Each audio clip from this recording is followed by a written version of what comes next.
en un único generador con las condiciones de que ese generador es unitario, como la exponencial compleja. Eso es lo que dice la teoría de Fourier. Y entonces, pues yo puedo escribir al toro, como ya dijeron, pues como la teoría de Fourier ahora me diría aquí, pues es el álgebra conmutativa en dos generadores. Es decir, eso se ve como el álgebra de polinomios infinitos. Pero en lugar de tener una X y una Y, tengo un y yo sé que cada que hago lo multiplico por un conjugado, me da un.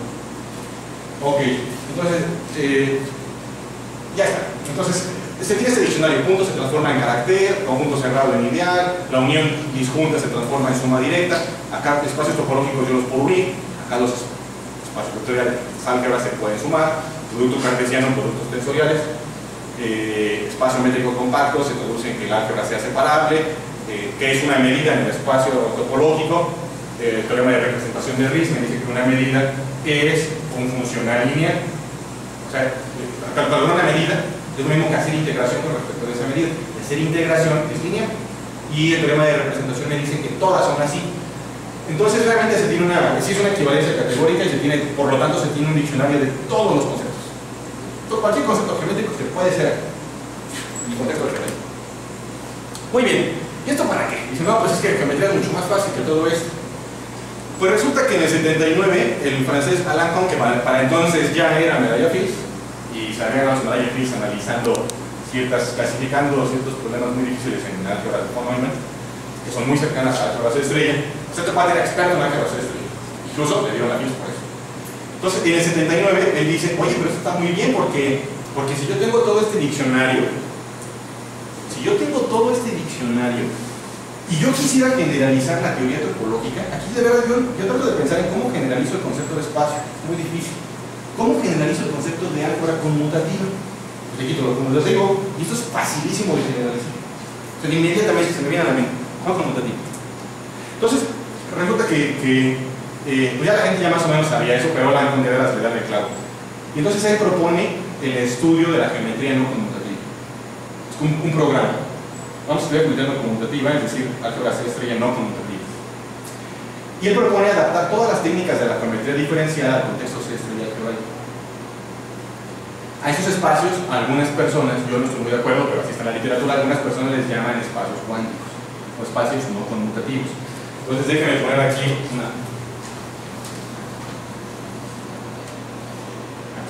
entonces voy a poner el mundo de espacios topológicos. Aquí hay entonces la geometría diferencial. Y entonces eso está en correspondencia con C estrella álgebras conmutativas. Pero aquí, facilísimo, está como generalizo. C estrella álgebras. Y le borro la palabra conmutativa. Entonces me pregunto, ¿hay alguna cosa que con una noción de espacio de tal forma que corresponda a este otro mundo? O sea, aquí se corresponde con esto. Y este más grande a que se corresponde. Pues la verdad es que todavía no existe. Hay conjeturas que empiezan a surgir, pero la verdad es que no se ha construido nada de esto. Entonces la única forma de estudiar geometría será aquí, en términos algebraicos. Muy bien. Siguiente cosa. Ok. Entonces se pueden decir muchas cosas aquí, como qué entiendo por estructura diferencial, qué entiendo por cálculo diferencial. Por ejemplo, en este contexto, entender qué es estructura diferencial es muy, no fácil, pero está totalmente determinado. Dado una variedad diferenciable, hay un espacio tangente único que se puede calcular. Sin embargo, de este lado no. El conjunto de espacios así tangentes o de cálculos diferenciales o de campos, o lo que se interprete como campo vectorial de este lado, la verdad es que no está totalmente determinado. Y eso sirve porque podríamos obtener espacios que parecieran discretos con cálculo diferencial. Pero bueno, entonces ahorita yo no platico más de este lado porque me interesa irme ahora a otra noción. Dentro de espacio topológico aparece un concepto súper importante y es el concepto de grupo. ¿Qué es un grupo? Pues depende de qué contexto lo quiera decir. Puedo decir simplemente es un conjunto, puedo decir es un grupo topológico, o puedo decir un grupo de Lie, o puedo decir ponerle muchas propiedades. Entonces me interesa entender qué es grupo en este contexto. Entonces, Fue hasta el 87 cuando Voronoi da por primera vez una noción manejable, tratable y citable, entendible, de lo que él entiende por grupo de Lie cuántico compacto. No fue sino hasta 1994 cuando este señor Wang introduce por primera vez, la noción correcta de homomorfismos. O sea, ya se tenía la noción de grupo cuántico. Hasta el 94 se introduce la noción de homomorfismo entre grupo cuántico, con lo cual por primera vez se completa una categoría. Ya tengo objetos y tengo los morfismos entre estos objetos. No tiene sentido estudiar espacios vectoriales si no saben transformaciones lineales. No tiene sentido estudiar un objeto. Bueno, sí tiene sentido, ¿no? Pero está más bonito si se conocen con los morfismos. Entonces se completa hasta 1904, o sea, más o menos reciente. Ok, pero todo esto, ¿qué es un grupo cuántico? Entonces, voy a decir, voy a preferir claridad sobre formalidad. Entonces, primero, ¿qué es un grupo? En realidad, un grupo es una pareja, G, bolita, aquí le voy a poner un triangulito, donde G es un conjunto y bolita es una función que va de 2 a 1, o un morfismo de conjuntos. A esa bolita, como va agarra 2 y me entrega 1, yo la voy a representar con este dibujo. Agarra 2 y me entrega 1. Y a este otro es el operador diagonal, que agarra 1 y lo duplica. A G lo manda en G cruz. Ahora me van a decir, no, es que esta no es la definición de grupo que a mí me enseñaron en el salón. No importa, es la misma. Ahorita les voy a decir por qué. O no sé si me diga por qué. Entonces aquí está la cosa. Es que me parece mucho la primera diapositiva que puse, donde de repente aparece y luego de repente se junta. De hecho, allá viene. Entonces agarra 2 y me entrega 1. Agarra 1 y me entrega 2. Y estos morfismos son estos objetos, estas funciones, son funciones de conjuntos. Y cumplen la siguiente cosa. Bueno, esta es evidente, ¿no? El diagonal. Pero que no es evidente, esto sí es axioma. La bolita cumple asociatividad A por B y luego por C. Es lo mismo que A, B, C y luego A. ¿Sí estamos de acuerdo? Entonces, esta cosa que está aquí es asociatividad. ¿Les queda claro a todos? ¿O lo pinto acá?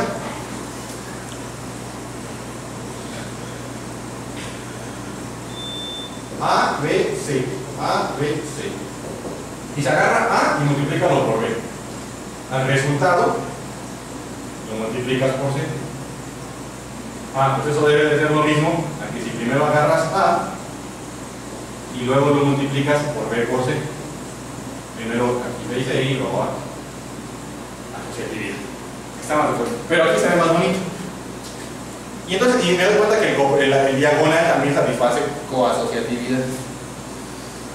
Entonces, ahí están las cosas. Primero deben de cumplir que el morfismo es asociativo y además debe de cumplir lo siguiente, que estos morfismos, estos dos, son invertibles. Si escriben esto, significa agárrate un A y un B. Primero A, duplica A, y luego multiplícalo con B. O sea, que el resultado va a ser A, B. Pedir que ese morfismo sea invertible es equivalente a resolver una ecuación lineal, es decir, a la definición de grupo. La definición de grupo se da para poder resolver ecuaciones que simplemente involucran una única operación AX más B. Perdón, AX igual a B. Perdón, AX igual a B. Nada más una operación. AX igual a B. Resolver esa ecuación AX igual a B, en donde ustedes la pueden resolver, es porque la cosa es grupo. ¿Sí estamos de acuerdo? Para eso se inventaron los grupos. Bueno, no para eso, pero eso es la cosa de grupos. Entonces, decir es que esos dos morfismos son invertibles. De ahí se deduce, primero, que va a existir una unidad, y segundo, que va a existir un elemento inverso. Pero es que es más bonito decirlo así. O sea, fíjense, yo nada más agarro una cosa, un conjunto, con un par de morfismos. Este ya está totalmente determinado, pero un par de morfismos que satisfacen estas cositas, estos dibujitos tan bonitos. Y a la cosa que satisfaga eso, yo le digo que dibujo. Ejemplo. Esos son diagramas cuantitativos para una teoría de Koch. Más o menos. O sea, la cosa que va a resultar un álgebra de Koch. Pero decir un álgebra de Koch no implica decir esto. Este es todavía más fuerte que decir álgebra de Coff. En particular, nuestras cosas van a ser álgebra de Coff. Pero una es muy bonita, pero no. Entonces, ¿qué es grupo topológico? Pues es decir exactamente lo mismo que está aquí, pero en lugar de decir conjunto, yo digo espacio topológico. Y en lugar de decir función, yo digo función continua. ¿Qué es decir grupo de Lie? Pues decir grupo de Lie es lo mismo, pero en lugar de decir conjunto, mejor digo variedad diferencial. Y aquí digo función diferencial. ¿Qué es grupo algebraico? Pues acá digo variedad algebraica y aquí digo función regular. Y entonces, ¿qué es grupo cuántico? Pues es lo mismo, ¿verdad? ¿A los espacios topológicos? Sí. Sí, eso es causa. Bueno, primero, ¿qué necesito para poder echar a andar esta definición? Ya vi que la puedo echar en mundos diferentes: conjuntos, espacios topológicos, variedades. ¿Será que la puedo echar a andar en otras cosas? Pues lo que necesito primero es tener una cierta noción de un producto. A las cosas, a las categorías que tienen una cierta noción de producto se les llama categorías monoidales. Entonces, si yo tengo una categoría monoidal, yo puedo echar a andar la definición de grupo. Ejemplos: espacios, álgebras, C, estrella, no necesariamente con los bits. Entonces voy a definir un grupo cuántico como hacer exactamente lo mismo, pero en lugar de decir espacio, digo álgebra, C, estrella. Entonces eso se parece a la álgebra de Coff. Pero además álgebra de Coff, la álgebra subyacente, tiene mucho que ver con C estrella. Y entonces, ¿qué es un grupo cuántico? Pues es una pareja donde hace una C estrella álgebra compacto, entonces digo unital, junto con un operador que cumple con asociatividad, y esta cosa es básicamente decir que estas cosas son, que estos morfismos son invertibles. En álgebra de Coff no es tan simple, no en todas las categorías invertibles siguen bonito, entonces aquí digo una cosa técnica que no tiene caso que entremos en este momento. Entonces eso es álgebra, eso es grupo cuántico. Ok, ventajas de grupos cuánticos. Primero, que es una buena generalización, como estamos viendo, una buena generalización del concepto de grupo. Segundo, que es cerrado bajo duales en el sentido de Tanaka-Crane. ¿Qué quiere decir con esto? Voy a regresar un momento a esta diapositiva. Fíjense que en el caso de grupos, cuando ustedes tienen grupo abeliano, significa que este operador ya siempre es determinado. En grupos es operador de duplica. Y en grupos abelianos es el caso más simple donde la multiplicación es una operación muy simple. Mondrian, por ahí de 1920, demuestra que a cada grupo abeliano se le puede asociar otro grupo abeliano o hermanito gemelo. Y cuando tú haces esto, cuando a este le asocias otra vez en el mismo método su grupo, te regresas a este. Entonces lo que hace Mondrian es que demuestra que si tú te fijas solamente en grupos abelianos, hay un espejo en la categoría de grupos abelianos, y en este espejo cada uno viene con un subor.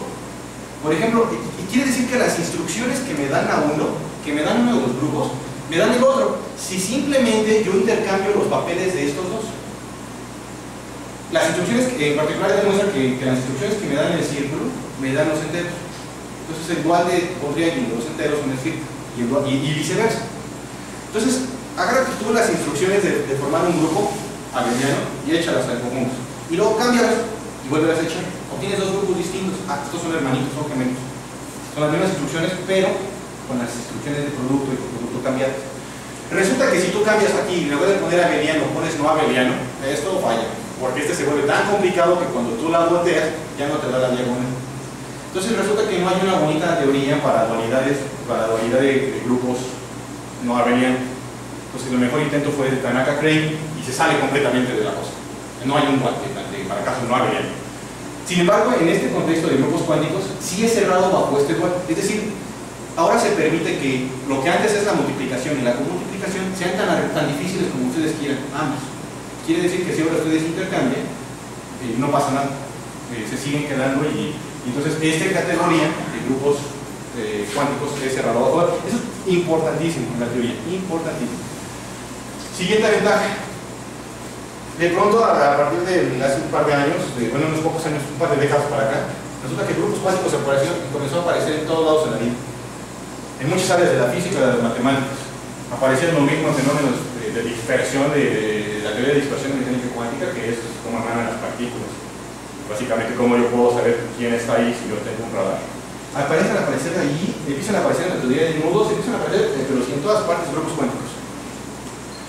Problemática, pues que la verdad es que, como ya vieron las fechas, la teoría de grupos cuánticos está en pañal. Entonces, faltan muchos ejemplos, en realidad, en la teoría. Ahí apenas se conocen unas pocas cosas. Siguiente cosa, clasificar y entender qué son grupos cuánticos en términos de componentes y más simples. Por ejemplo, en el caso de grupos discretos, si ustedes sabrán, la teoría de clasificación de grupos discretos en términos de sus componentes elementales, es decir, los grupos simples, se acaba de terminar de completar, dicen, que hace 3 décadas más o menos. La teoría de grupos de Lie, la teoría de clasificación, la hizo solito Abatín Cartan, el papá, y pues es muy famoso. Y entonces él escribe todos los grupos simples, hace unas tablas, dice aquí 5 familias y unos poquitos que se salen, y todos los demás grupos se escriben como pegando estos básicos. Pero eso lo tomó, esta teoría de todo un matemático genial, de un matemático que trabajó mucho. Después, la teoría de clasificar grupos topológicos, por ejemplo, es el quinto problema de Hilbert. Dice, a ver, usted agarra un grupo topológico, quiero que lo entienda. Ese fue el problema de Hilbert. Eso es de la lista, de la famosísima lista. Y la verdad es que empezaron a resolverlo, casos particulares, se resolvió pues 50 años después. Y básicamente dice que todos los grupos topológicos son límites de grupos de Lie. Agarra grupos de Lie y empieza a multiplicar. No, nada, si haces un número finito, sigue siendo grupo de Lie. Multiplica todos los que quieres. Así se construyen todos los grupos topológicos. Compactos. Entonces, entender y clasificar grupos cuánticos, no, la verdad, nadie sabe cómo, ni siquiera se entiende que ya se entiende qué es esto de piezas elementales, pero no se entiende cómo clasificarlos. Toda la definición que yo les puse es grupo cuántico compacto. No se sabe dar una definición.